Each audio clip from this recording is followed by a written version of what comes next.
રાજકોટમાં 53 વર્ષીય મહેશ્વરીબેન મંગલિકાના ગળામાં 1.5 સેન્ટીમીટરનો સોપારીનો ટુકડો ફસાઈ ગયો હતો, જેને કારણે તેમના ગળાની નીચે પાણી પણ ઉતરતું ન હતું તેમજ અસહ્ય દુખાવો થવા લાગતા પરિવારજનો તેઓને લઈને ડોક્ટર હિમાંશુ ઠક્કર પાસે પહોંચ્યા હતા. ડોક્ટર ઠક્કરે કેસની ગંભીરતાને પારખી એન્ડોસ્કોપ વડે સર્જરી કરી હતી. પરંતુ આવા કિસ્સાઓ ઉંમરલાયક કે સમજુ લોકોમાં કેમ જોવા મળે છે તેનું કારણ સમજાવતા ડોક્ટર ઠક્કરે કહ્યું કે ખાસ કરીને જાણવા જેવી બાબત આ કેસમાં એ છે કે પ્લમ્બર વિન્સન સિન્ડ્રોમ એક એવી મેડિકલ ટર્મિનોલોજી છે કે જેમાં દર્દીનું હિમોગ્લોબિન ઓછું હોય ત્યારે અન્નળીના ભાગ સંકોચાય એટલે નેરો થાય, અને અન્નળીનો ભાગ નેરો થાય ત્યારે ગળામાં વસ્તુઓ ફસાઈ જવાની શક્યતા મોટા વ્યક્તિમાં પણ બની શકે.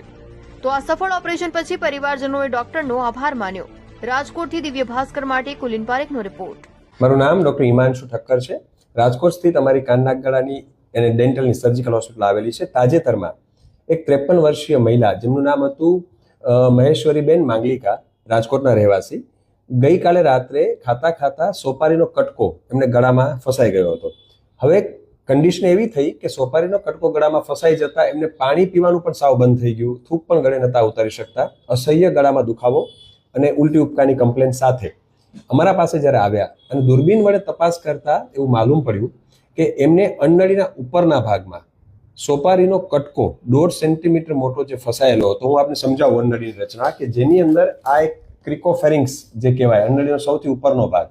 આપને પ્રશ્ન થશે કે નાના બાળકો ગળી જાય ત્યારે તો આવું બને, પરંતુ મોટા વયોવૃદ્ધમાં પણ આવી તકલીફ થઈ શકે, કારણ કે એમને અન્નળીનો ઉપરનો ભાગમાં સ્ટ્રક્ચર હતું અને હિમોગ્લોબિનની ઉણપ જેમાં એનિમિયા કહેવાય એને લીધે સ્ટ્રક્ચર ફોર્મેશન થઈ ગયું હતું અને મેડિકલ ટર્મિનોલોજીમાં એને પ્લમ્બર વિન્સન સિન્ડ્રોમ કહેવાય. આવા દર્દીઓમાં ખાસ કરીને આપ માર્ક કરો તો જ્યારે કોઈ પણ વસ્તુ ખાવા જાય, આવી કોઈ સોપારીનો કટકો છે, વટાણાનો દાણો છે, સિંગદાણો છે, કારણ કે અન્નળીનો ડાયામીટર ખૂબ જ નાનો હોય અને એમાં એ ફસાઈ જાય, ત્યારે આવી ગંભીર પરિસ્થિતિ ઉત્પન્ન થાય. હું આપને બતાવું કે જે આ 1.5 સેન્ટીમીટર મોટો સોપારીનો કટકો આ ધારદાર અન્નળીની દિવાલ સાથે ચોટેલો હતો. ખાસ તકેદારી બાબત એ હતી કે જો આ કાઢતી વખતે પણ જો આ ધાર ઘસાય તો અન્નળીની દિવાલને ડેમેજ કરે અને અન્નળીની દિવાલમાં કાણું પણ પડી શકે. એટલે એક રિસ્કી કેસ હતો જેને ઇસોફેગોસ્કોપી એટલે દૂરબીન વડે આ કાઢી આપવામાં આવ્યો છે. દર્દીની હાલત એકદમ સ્ટેબલ છે. હું આપને બતાવું તો અન્નળીનો જે આ ઉપરનો ભાગ છે એમાં સોપારીનો કટકો ફસાયેલો હતો, અહીંયા એકદમ ધારદાર અહીંયા દિવાલ સાથે અન્નળીની ચોટેલો હતો.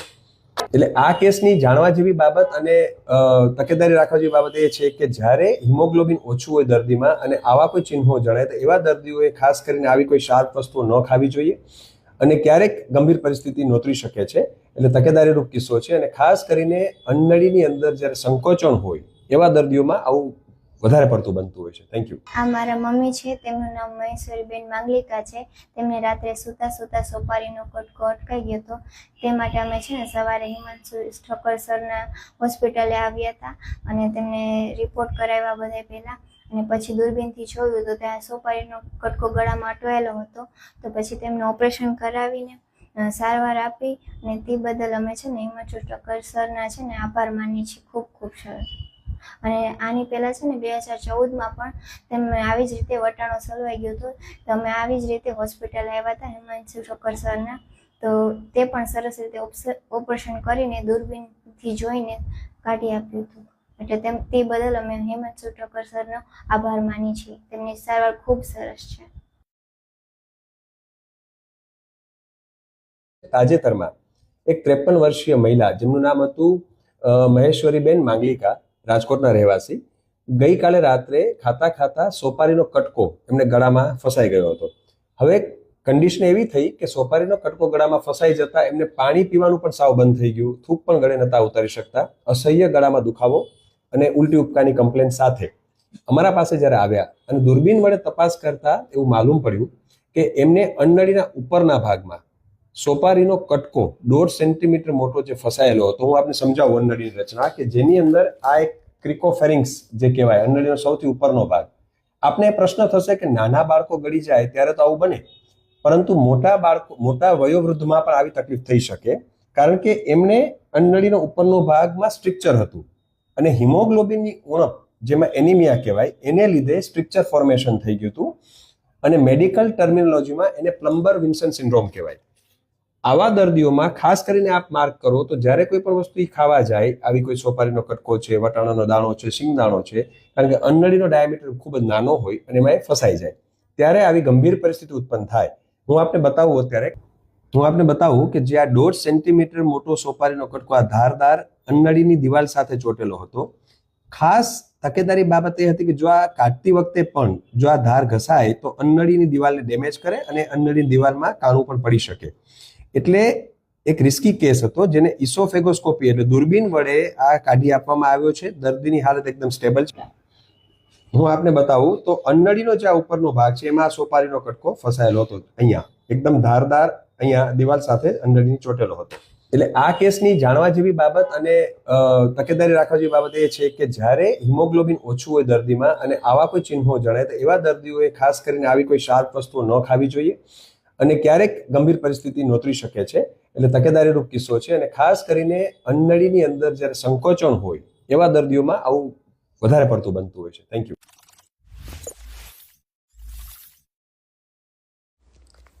રાજકોટમાં એક અનોખો જ કિસ્સો સામે આવ્યો છે. 53 વર્ષીય મહિલા દર્દી મહેશ્વરીબેન મંગલિકાના ગળામાં સોપારીનો ધારદાર કટકો ફસાઈ ગયો હતો. ડોક્ટર ઠક્કરે દૂરબીન વડે ગણતરીની મિનિટોમાં સફળતાપૂર્વક ઓપરેશન કરીને કટકો બહાર કાઢ્યો. દર્દીની અન્નળીમાં હિમોગ્લોબિનની ઉણપને કારણે સંકોચન થયું હતું, જેને મેડિકલ ભાષામાં પ્લમર વિન્સન સિન્ડ્રોમ કહેવાય છે. ડોક્ટર ઠક્કરે આ સ્થિતિની ગંભીરતા સમજાવી અને હિમોગ્લોબિનની ઉણપની તાત્કાલિક સારવાર પર ભાર મૂક્યો. આ પહેલા પણ 2014માં આ જ દર્દીના ગળામાંથી વટાણો ફસાઈ ગયો હતો, જેને ડોક્ટર ઠક્કરે સફળતાપૂર્વક દૂર કર્યો હતો. મારું નામ ડોક્ટર હિમાંશુ ઠક્કર છે. રાજકોટ સ્થિત અમારી કાન નાક ગળાની અને ડેન્ટલની સર્જિકલ હોસ્પિટલ આવેલી છે. તાજેતરમાં એક 53 વર્ષીય મહિલા જેમનું નામ હતું મહેશ્વરીબેન માંગલિકા, રાજકોટના રહેવાસી, ગઈકાલે રાત્રે ખાતા સોપારીનો કટકો એમને ગળામાં ફસાઈ ગયો હતો. હવે કન્ડિશન એવી થઈ કે સોપારીનો કટકો ગળામાં ફસાઈ જતા એમને પાણી પીવાનું પણ સાવ બંધ થઈ ગયું, થૂક પણ ગળે નતા ઉતારી શકતા, અસહ્ય ગળામાં દુખાવો અને ઉલટી ઉપકાની કમ્પ્લેન સાથે અમારા પાસે જ્યારે આવ્યા અને દૂરબીન વડે તપાસ કરતા એવું માલુમ પડ્યું કે એમને અન્નળીના ઉપરના ભાગમાં સોપારીનો કટકો 1.5 સેન્ટીમીટર મોટો જે ફસાયેલો હતો. હું આપને સમજાવું અન્નળીની રચના કે જેની અંદર આ એક ક્રિકોફેરિંગ્સ જે કહેવાય અન્નળીનો સૌથી ઉપરનો ભાગ. આપને પ્રશ્ન થશે કે નાના બાળકો ગળી જાય ત્યારે તો આવું બને, પરંતુ મોટા વયોવૃદ્ધમાં પણ આવી તકલીફ થઈ શકે, કારણ કે એમને અન્નળીનો ઉપરનો ભાગમાં સ્ટ્રક્ચર હતું અને હિમોગ્લોબિનની ઉણપ જેમાં એનિમિયા કહેવાય એને લીધે સ્ટ્રક્ચર ફોર્મેશન થઈ ગયું હતું અને મેડિકલ ટર્મિનોલોજીમાં એને પ્લમ્બર વિન્સન સિન્ડ્રોમ કહેવાય. આવા દર્દીઓમાં ખાસ કરીને આપ માર્ક કરો તો જ્યારે કોઈ પણ વસ્તુ ખાવા જાય, આવી કોઈ સોપારીનો કટકો છે, વટાણાનો દાણો છે, સિંગદાણો છે, કારણ કે અન્નળીનો ડાયામીટર ખૂબ જ નાનો હોય અને એમાં એ ફસાઈ જાય, ત્યારે આવી ગંભીર પરિસ્થિતિ ઉત્પન્ન થાય. હું આપને બતાવું કે જે આ 1.5 સેન્ટીમીટર મોટો સોપારીનો કટકો આ ધારદાર અન્નળીની દિવાલ સાથે ચોટેલો હતો. ખાસ તકેદારી બાબત એ હતી કે જો આ કાઢતી વખતે પણ જો આ ધાર ઘસાય તો અન્નળીની દિવાલને ડેમેજ કરે અને અન્નળીની દિવાલમાં કાણું પણ પડી શકે. એટલે એક રિસ્કી કેસ હતો જેને ઇસોફેગોસ્કોપી એટલે દૂરબીન વડે આ કાઢી આપવામાં આવ્યો છે. દર્દીની હાલત એકદમ સ્ટેબલ છે. હું આપને બતાવું તો અન્નળીનો જે આ ઉપરનો ભાગ છે એમાં સોપારીનો કટકો ફસાયેલો હતો. અહીંયા એકદમ ધારદાર અહીંયા દિવાલ સાથે અન્નળીની ચોટેલો હતો. એટલે આ કેસની જાણવા જેવી બાબત અને તકેદારી રાખવા જેવી બાબત એ છે કે જ્યારે હિમોગ્લોબિન ઓછું હોય દર્દીમાં અને આવા કોઈ ચિહ્નો જણાય તો એવા દર્દીઓએ ખાસ કરીને આવી કોઈ શાર્પ વસ્તુઓ ન ખાવી જોઈએ અને ક્યારેક ગંભીર પરિસ્થિતિ નોતરી શકે છે. એટલે તકેદારીરૂપ કિસ્સો છે અને ખાસ કરીને અન્નળીની અંદર જ્યારે સંકોચન હોય એવા દર્દીઓમાં આવું વધારે પડતું બનતું હોય છે. Thank you. આ મારા મમ્મી છે, તેમનું નામ મહેશ્વરીબેન માંગલિકા છે. તેમને રાત્રે સૂતા સોપારીનો કટકો અટકાઈ ગયો હતો. તે માટે અમે છે ને સવારે હિમાંશુ ઠક્કર સરના હોસ્પિટલે આવ્યા હતા અને તેમને રિપોર્ટ કરાવ્યા બધા પહેલાં, અને પછી દૂરબીનથી જોયું તો ત્યાં સોપારીનો કટકો ગળામાં અટવાયેલો હતો. તો પછી તેમને ઓપરેશન કરાવીને સારવાર આપી અને તે બદલ અમે છે ને હિમાંશુ ઠક્કર સરના છે ને આભાર માનીએ છીએ. ખૂબ ખૂબ સરસ. અને આની પહેલાં છે ને 2014માં પણ તેમને આવી જ રીતે વટાણો સલવાઈ ગયો હતો. તો અમે આવી જ રીતે હોસ્પિટલ આવ્યા હતા હિમાંશુ ઠક્કર સરના. તો તે પણ સરસ રીતે ઓપરેશન કરીને દૂરબીનથી જોઈને કાઢી આપ્યું હતું. એટલે તે બદલ અમે હિમાંશુ ઠક્કર સરનો આભાર માની છીએ. તેમની સારવાર ખૂબ સરસ છે. રાજકોટના વિદ્યાનગર રોડ પર સ્થિત ડોક્ટર હેમાંશુ ઠક્કરની હોસ્પિટલમાં તાજેતરમાં એક અદ્ભુત અને જટિલ કેસ નોંધાયો હતો. રાજકોટની 53 વર્ષીય મહેશ્વરીબેન મંગલિકા સોપારી ખાતા સમયે અચાનક જ 1.5 સેન્ટીમીટર મોટી ધારદાર કટકો અન્નનળીમાં ફસાઈ ગયો. ગળામાં તીવ્ર દુખાવો, ઓબકા અને પાણી પણ નીચે ન ઉતરતું હોવાથી તેમના પરિવારજનોનો તાત્કાલિક તેમને ડોક્ટર હેમાંશુ ઠક્કર પાસે લઈ આવ્યા. હેમાંશુ ઠક્કર દૂરબીન વડે ગણતરીની મિનિટોમાં જ સફળતાપૂર્વક ઓપરેશન કરીને સોપારીનો કટકો બહાર કાઢ્યો હતો. ત્યારે જો અમારો ખાસ અહેવાલ. આ મારા મમ્મી છે, તેમનું નામ મહેશ્વરીબેન માંગલિકા છે. તેમને રાત્રે સૂતા સૂતા સોપારીનો કટકો અટકાઈ ગયો હતો.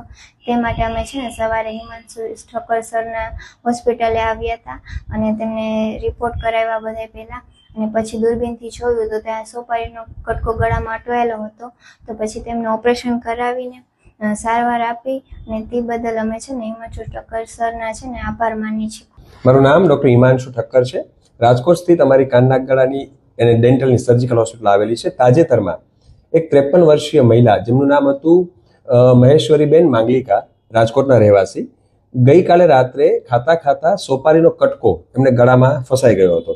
હવે કન્ડિશન એવી થઈ કે સોપારીનો કટકો ગળામાં ફસાઈ જતા એમને પાણી પીવાનું પણ સાવ બંધ થઈ ગયું, થૂક પણ ગળે નતા ઉતારી શકતા, અસહ્ય ગળામાં દુખાવો અને ઉલટી ઉપકાની કમ્પ્લેન સાથે અમારા પાસે જ્યારે આવ્યા અને દૂરબીન વડે તપાસ કરતા એવું માલુમ પડ્યું કે એમને અન્નનળીના ઉપરના ભાગમાં સોપારીનો કટકો 1.5 સેન્ટીમીટર મોટો જે ફસાયેલો હતો. હું આપને સમજાવું અન્નનળીની રચના, કે જેની અંદર આ એક ક્રિકોફેરિંગ્સ જે કહેવાય અન્નનળીનો સૌથી ઉપરનો ભાગ. આપને પ્રશ્ન થશે કે નાના બાળકો ગળી જાય ત્યારે તો આવું બને, પરંતુ મોટા વયોવૃદ્ધમાં પણ આવી તકલીફ થઈ શકે, કારણ કે એમને અન્નનળીનો ઉપરનો ભાગમાં સ્ટ્રક્ચર હતું અને હિમોગ્લોબિનની ઉણપ, જેમાં એનિમિયા કહેવાય, એને લીધે સ્ટ્રક્ચર ફોર્મેશન થઈ ગયું હતું અને મેડિકલ ટર્મિનોલોજીમાં એને પ્લમ્બર વિન્સન સિન્ડ્રોમ કહેવાય. આવા દર્દીઓમાં ખાસ કરીને આપ માર્ક કરો તો જ્યારે કોઈ પણ વસ્તુ ખાવા જાય, આવી કોઈ સોપારીનો કટકો છે, વટાણાનો દાણો છે, સિંગદાણો છે, કારણ કે અન્નનળીનો ડાયામીટર ખૂબ જ નાનો હોય અને એમાં એ ફસાઈ જાય, ત્યારે આવી ગંભીર પરિસ્થિતિ ઉત્પન્ન થાય. હું આપને બતાવું કે જે આ 1.5 સેન્ટીમીટર મોટો સોપારીનો કટકો આ ધારદાર અન્નનળીની દિવાલ સાથે ચોટેલો હતો.